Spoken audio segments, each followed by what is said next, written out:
Ukrainians, men and women.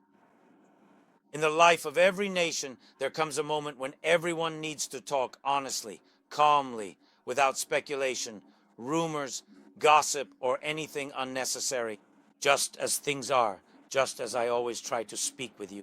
Right now is one of the most difficult moments in our history. Right now, the pressure on Ukraine is among the greatest we've ever faced. Now, Ukraine may be facing a very difficult choice, either the loss of dignity or the risk of losing a key partner, either a complicated set of 28 points or an extremely harsh winter, the harshest one, and further risks. A life without freedom, without dignity, without justice, and for us to trust the one who has already attacked twice. They will be expecting an answer from us.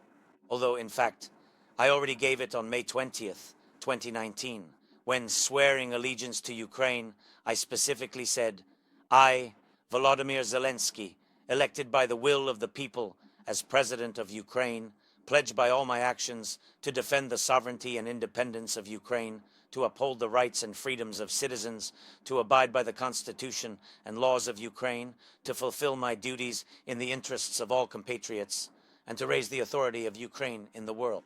For me, this is not just a protocol formality, not just a box to check. This is an oath, and every day I remain faithful to every word of it. I will never betray it.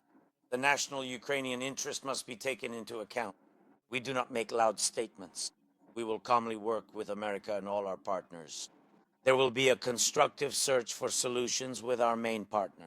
I will present arguments, I will persuade, I will offer alternatives, but we will definitely not give the enemy any reason to say that Ukraine does not want peace, that it is Ukraine disrupting the process, or that Ukraine is not ready for diplomacy. That will not happen. Ukraine will work quickly. Today, on Saturday and Sunday, all of next week, and for as long as it takes, around the clock, I will work diligently to ensure that at least 2 points are not omitted from the plan. This is the dignity and freedom of Ukrainians, because everything else is based on this: our sovereignty, our independence, our land, our people, and Ukraine's future. We will and must do everything so that in the end the war ends, but not Ukraine, not Europe, and not global peace. I have just spoken with Europeans.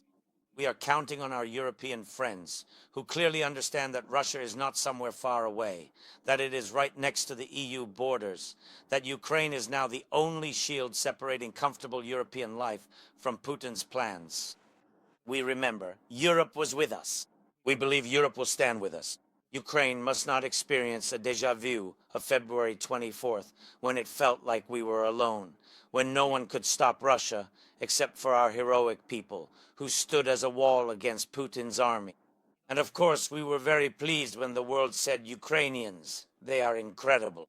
My God, what Ukrainians they are, how they fight, how Ukrainians resist, what titans they are. And that's true, absolutely. But both Europe and the whole world must also understand another truth, that Ukrainians are above all people. And for almost 4 years of the full-scale invasion, we have been holding back one of the largest armies in the world.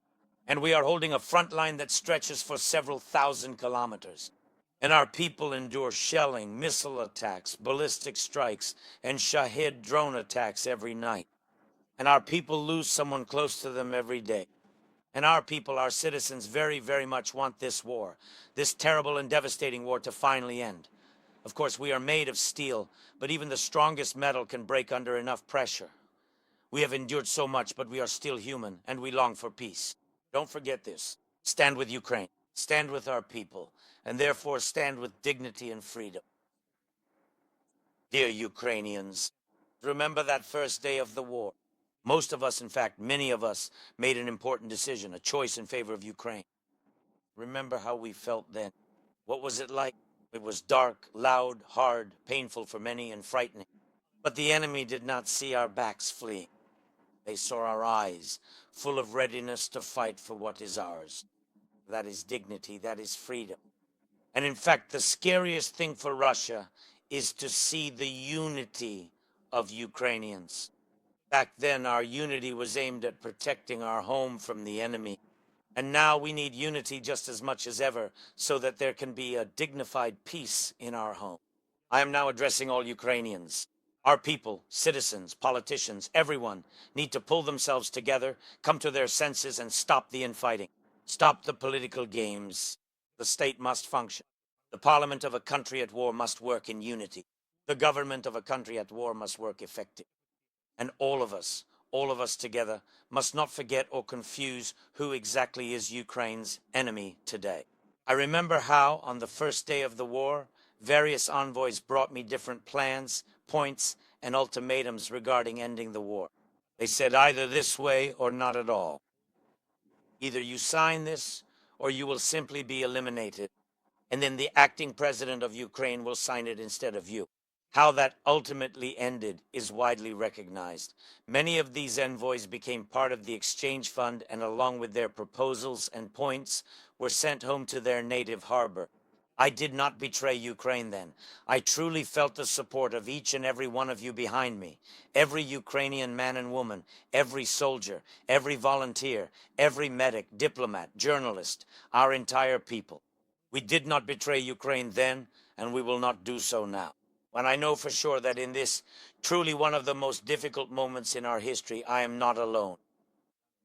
That Ukrainians believe in their state, that we are united, and in all formats of future meetings, discussions, and negotiations with our partners, it will be much, much easier for me to achieve a just peace for us and to persuade them, knowing 100% the people of Ukraine are behind me. Millions of our people who have dignity, who are fighting for freedom, and who have earned peace. All of our fallen heroes who bravely gave their lives for Ukraine, who are now in heaven, truly deserve to see that their beloved children and grandchildren will one day live in a just and lasting peace. And this peace will be worthy, effective, and enduring. Dear Ukrainians, the coming week will be very difficult, full of events. You are a mature, intelligent, and conscious people who have proven this more than once, and who understand that during this time there will be a lot of pressure, political, informational, and of all kinds, to weaken us, to divide us. The enemy does not sleep and will do everything possible to ensure that we do not succeed. Will we let them do this?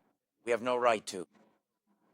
And we will succeed, because those who seek to destroy us know little about us. They do not understand who we really are, what we stand for, what we are about, what kind of people we are. It is not for nothing that we celebrate the Day of Dignity and Freedom as a national holiday. This speaks to who we are, what our values are. We will work on the diplomatic front for the sake of our peace. We must work together, united within the country for our peace, for our dignity, for our freedom.